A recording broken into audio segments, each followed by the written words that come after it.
Shalom Ubracha, nous poursuivons aujourd'hui avec la 8e Mishnah, la dernière Mishnah du 2e Pérec. La Mishnah nous enseigne En notnim et kemach letor acharoset. On ne pourra pas mettre de la farine. Comme nous savons, la farine n'est pas chametz, puisqu'on fabrique de la matzah aussi à base de farine.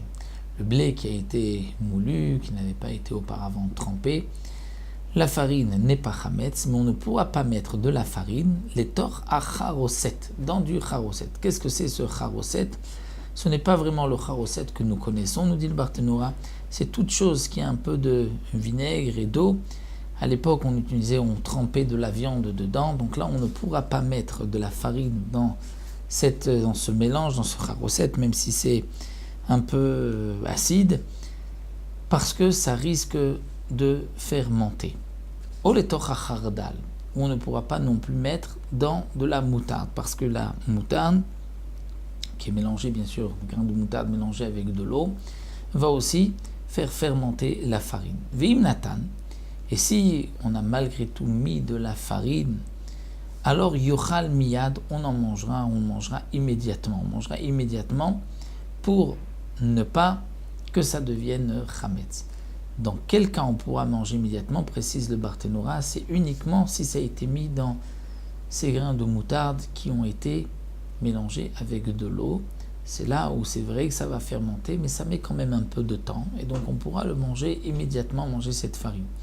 Mais si on a mis dans le charoset, étant donné que là-bas il y a peu d'acidité, de vinaigre, eh bien là c'est mahmitz tellement vite que même d'après Tanakama, c'est déjà chametz avant même que on puisse le manger, et donc on ne mangera pas, puisque là on parle pendant Pessah, il y a une transgression de manger du chametz. Rabbi Meir aussi, Rabbi Meir interdit, même si ça a été mis dans la moutarde, Rabbi Meir interdit parce que la farine va immédiatement fermenter. Un dernier point que nous enseigne la Mishnah, En mevashlim et a pesar lo bemashkim velo bemeperot. On ne pourra pas faire cuire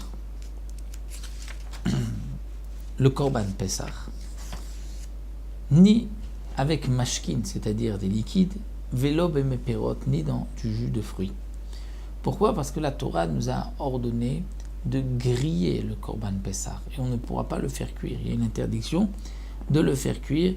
Donc que ce soit dans un liquide, n'importe quel liquide, que ce soit même du vin, de l'huile, du miel, tout ceci est appelé mashkin, ni du jus de fruits, c'est interdit parce que ça s'appelle avoir fait cuire bichou le korban pesar, on doit le faire griller. Aval, sachin ou madbinim otobaim, mais on a le droit, après, on dit le Barthénora, d'après la première version, après l'avoir fait griller le korban pesar, on pourra l'enduire ou le tremper dans du jus de fruits. On ne va pas dire que ça va gâcher le goût du korban pesar. D'après d'autres, comme nous rapporte le Barthénora, une autre explication, même avant de faire griller le korban pesar, on pourra mettre auparavant un peu de jus de fruits dessus pour lui donner du goût, parce que il va cuire par le feu et il ne va pas bouillir, c'est pas dans une marmite qu'il va bouillir.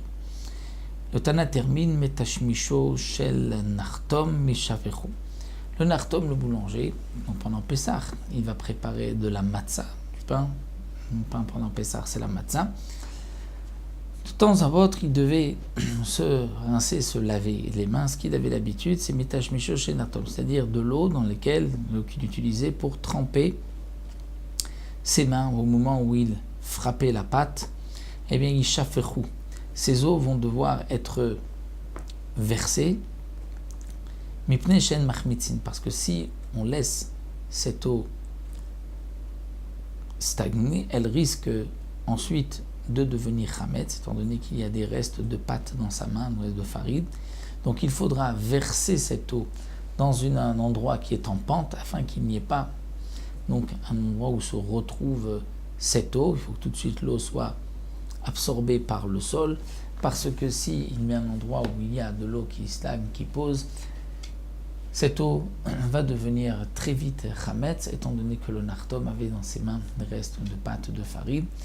Donc le Tana nous dit, pendant Pessah, il faudra donc juste verser cette eau dans un endroit en pente et que la terre absorbe immédiatement l'eau afin qu'il n'y ait pas de risque de chametz. Voici pour donc le deuxième pérec et nous retrouverons pour un nouveau pérec et le troisième pérec la prochaine fois.